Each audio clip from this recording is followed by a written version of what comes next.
Aliénor d'Aquitaine va donc être répudiée par le roi parce qu'il paraît qu'elle l'a trompée. C'était une fille effrontée, d'accord, mais c'est pas tellement sûr qu'elle ait trompé son premier mari quand même, hein. Elle était quand même consciente de, de ses responsabilités, puisqu'ensuite elle a donc épousé cet homme extraordinaire, Henri Plantagenet, qui était donc quelqu'un qui vivait chez nous en France, mais qui un jour, je pense qu'il avait une mère plus ou moins anglaise, il est parti de l'autre côté là-bas et il s'est fait couronner roi d'Angleterre. Et, et donc Aliénor, de fait, se retrouve, après avoir été reine de France, la voici reine d'Angleterre. Bon, elle a quitté Paris parce que ça ne lui convenait pas trop. Elle se retrouve dans le Midi et elle part en Angleterre. Je ne sais pas si elle avait gagné au change. Les temps, le climat, c'est pas tout à fait la même chose que de nos jours. Enfin, le Nord, ça restera toujours le Nord. Et donc, Aliénor se retrouve en Angleterre. Alors, ces grandes demeures moyenâgeuses, un peu austères, hein, pas trop de grandes fenêtres, pas trop de petits fenestraux dans les murs. Et donc j'essaie de voir. Elle est à côté d'une jeune femme à peu près de son âge, qui est brune et mince aussi. Elle n'a pas de coiffe pour l'instant, donc ça doit être l'appartement des femmes. Et elle discute. Et en fait, il y a déjà un ou deux enfants qui se traînent comme ça sur le, pas loin, et c'est surtout des garçons, je pense que c'est des garçons. C'est peut-être déjà le roi Arthur est peut-être en train de se traîner par terre sur les tomates. Là, ces deux femmes-là discutent. Elles ont une tunique très longue, une sorte de sarrau, tunique très longue, couleur un peu brique pour Aliénor. Et sa dame de compagnie ou son amie a une tunique un peu crème, voilà, un peu cette couleur-là. Et elle regarde au loin par la fenêtre, tiens, il fait beau, ça n'est pas un jour de pluie, et donc elles peuvent admirer une certaine longueur d'espace là, et la campagne anglaise, finalement, quand il pleut pas, elle est très bien, mais toute verte, très jolie. Et toutes les deux discutent. Il y a un petit enfant qui se traîne, il doit avoir dans les 3 ans, de 3 ans, et il se traîne et il est tout rouge. C'est un enfant qui a de belles joues et il aime s'amuser, il aime se... Voilà, mais ça c'est l'aîné celui-là, voilà. Et ouais, dans les 3 ans. Et puis il y en a un autre plus petit qui se trouve dans une sorte de lit, un lit à balancelle, je pense, un lit en bois. Et celui-là, il a la figure un peu jaune, hein. Il fait tout petit, hein. Quel âge a-t-il, je ne sais pas, hein. Quelques mois de moins, est-ce qu'on fait je sais pas, 8 mois peut-être, mais il est plus maigre et il fait jaune, contrairement à son frère qui fait figure rouge.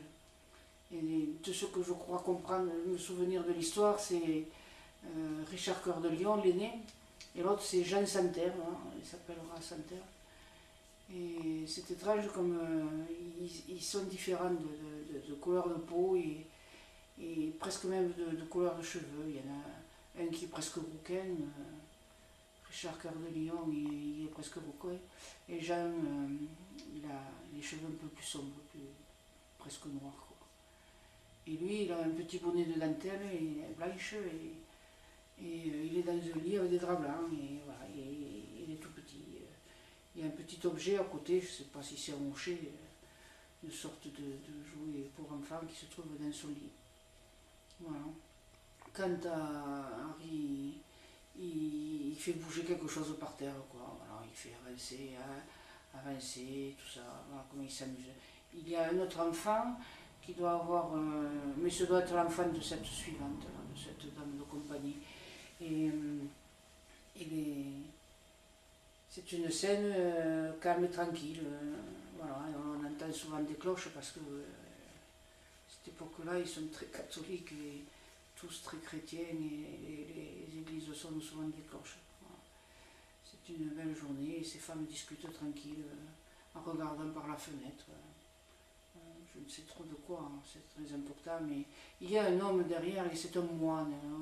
Cet homme-là, il est un père ou un abbé ou je ne sais pas trop quoi. Il doit être le confesseur de ces reines, en fait, de ces femmes. Et un homme très massif, mais habillé en marron sombre, quoi. Et il a l'air costaud, massif, mais austère, quoi. Il n'a pas l'air de... Mais à table, miam, qu'est-ce qu'il mange, monsieur? Il est très, très, très... Il tient bien un bon ventre, il tient bien la table, quoi. Il mange beaucoup. Et voilà, c'est une journée tranquille. Aliénor, bon, elle n'est pas très enchantée. Si, au début, c'est le début de son second mariage, donc voilà, elle tient à son mari, quoi, à son époux. Et c'est une reine quand même, c'est la reine d'Angleterre, il ne faut pas oublier. Incroyable, une reine de France qui est aussi reine d'Angleterre. Bon, et donc voilà. Alors j'essaie de me concentrer sur cet enfant-là, qui n'a que pas tout à fait 3 ans, et qui va grandir. Et là je le vois, il a à peu près, je sais pas quel âge a-t-il, 13 ans ou 17 ans. Il a les cheveux frisés, une belle chevelure, une belle tête de cheveux, un peu rouquin, et il est toujours sur le cheval en train de faire des prouesses. Il aime beaucoup la chasse, hein. Il est toujours entouré d'un escadron de filles. Elles sont très jolies, très bien habillées, puisque c'est filles à la cour. Il va souvent à la chasse. Alors la chasse, il a des chiens, il a toute une meute de chiens, il a même des aigles. Il doit avoir un fauconnier, un maître fauconnier, comme on dit, même si ce sont des aigles. Et donc, il est habillé avec une tunique, là, à nervure, et resserrée à la taille. C'est un bleu ciel, un bleu de lait, un bleu, joli bleu, un bleu clair, enfin un bleu ciel, quoi, voilà. Et ma foi, il est très joli, il est très agréable à regarder, il a 17 ans, ce garçon. Voilà, il est toujours en train de courir dans la chasse au sanglier, il fait ce genre de choses, quoi. Il aime ça, et puis, alors, certaines fois, il est entouré que des garçons, puisqu'ils vont à la chasse, hein, il n'y a pas trop de femmes à la chasse. Et d'autres fois, il y a plein de filles, hein, donc il aime ça, et puis... il a une belle chevelure brillante quand même. Par moment, on ne dirait pas qu'il est roux, on dirait plutôt qu'il est blond, quoi. Hein. C'est un garçon fin, c'est une fin de visage, c'est un garçon gentil, quoi. Quand il était enfant, il était assez rond et boudoule, comme on dit chez nous, boudoufle.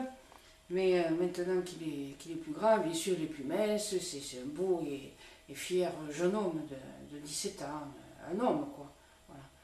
Et il a une amie, et oui, il n'a pas encore trouvé une femme, mais il a une amie, elle a 15 ans, c'est une fille toute brune, et presque noire de peau, tellement elle est brune. Elle a à peu près 15 ans, quoi. Voilà. Il a des relations.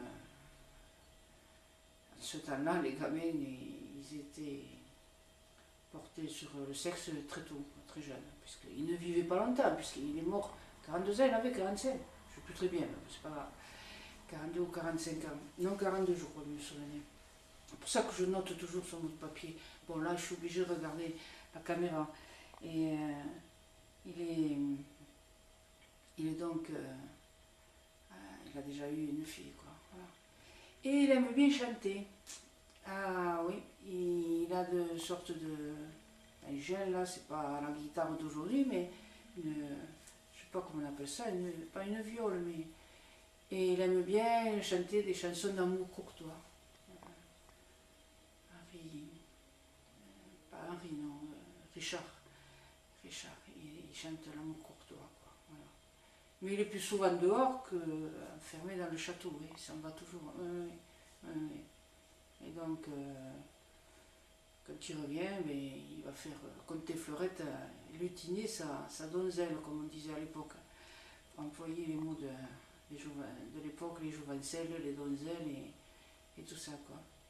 C'est un garçon ardent, têtu et capricieux, il ne s'en laisse pas compter, hein. Il est toujours au devant quand il fait la chasse et qui même me suivent, hein, mais c'est difficile de le suivre parce que comme il a 17 ans, il est vraiment très ardent et à la bataille et voilà. Et c'est un garçon sérieux, hein, c'est un garçon équilibré, il est très sérieux, très équilibré. Et puis, bon, on sait qu'il va partir à la croisade, qu'il sera fait prisonnier et que Jean Santerre prendra le prétexte pour se glisser sur le trône. Et il fera tout ce qu'il pourra pour s'emparer des propriétés. Enfin, il réussira un certain temps, puisqu'après, Henri, le roi, il revient, quoi. Je dis toujours Henri, mais pourquoi est-ce que je dis Henri? Il y a quelque chose. C'est Arthur, c'est pas Arthur, c'est Richard Cœur de Lion. Pourquoi est-ce que je dis Henri? Peut-être des amis qui s'appellent Henri, ou un ami, ou un frère. Possible. C'est pour ça qu'il y pense souvent, et c'est ce prénom que j'ai souvent. Donc, Richard Cœur de Lion. Pourquoi Cœur de Lion? Parce qu'il était très très courageux. On le voit déjà à 17 ans, il est toujours en train de batailler, il s'en essaie beaucoup entraîner aux armes et il continue d'ailleurs. Il ferraille sans arrêt, il est toujours en train avec son épée de ferrailler. J'aimerais bien le voir. Ah oui, ben, je le vois effectivement, mais je voulais le voir avec sa mère, Aliénor. Je le vois, elle a une armure, là. Je pense qu'il va partir. Hein. Il est accompagné d'un autre frère d'armes, disons, chevalier, habillé en armure aussi. Et c'est, je pense, le moment du départ. Et quel âge a-t-il à ce moment-là? Bon, la vingtaine, 20, 23, 25, oui, 23, 27 ans à peu près, il doit avoir. Et donc, le casque, enfin, le homme et l'épée à ses côtés, ou celui-là peut-être, ouais, comme ça, c'est plutôt. Et avec un autre, ils vont dire au revoir à la reine, qui est encore une très belle femme, elle a plus de 40 ans. Quel âge a-t-elle? 47 ans par là. Elle fait beaucoup plus jeune que son âge. Hein. Oh oui, beaucoup plus jeune. Et donc il s'approche, il va dire au revoir à sa mère, puisqu'il s'en va, je suppose, à la guerre, on dirait, hein, mais c'est étrange parce que je ne vois pas la croix du croisé. Et Aliénor s'inquiète un peu parce qu'elle connaît ce que c'est que la croisade. Les voyages à l'époque, c'était pas. D'ailleurs, elle a participé à la première croisade, hein, c'est un fait bien connu ça. Elle a participé à la première croisade. Et c'est. Comment il s'appelait celui qui a fait la première croisade? Son nom. Saint-Augustin. Bien évidemment, des gens comme ça, on leur donne le titre de saint rapidement, quoi. Voilà. Et voilà, elle connaît parfaitement les pièges et la problématique de la croisade. C'est la guerre, quoi, finalement, c'est pas autre chose. Hein. Même si un petit peu édulcoré pour un roi, pour une princesse, qui à l'époque était tout juste la jeune reine de France, quand elle est partie à la première croisade, délivrer les lieux saints, et elle connaît tout ça. Voilà. Mais alors, qu'est-ce qu'il est beau, Richard Cœur de Lion, c'est un homme très grand. Il fait plus de 1m70, 72, très grand, ventre plat, magnifique, sa chevelure comme une crinière. Et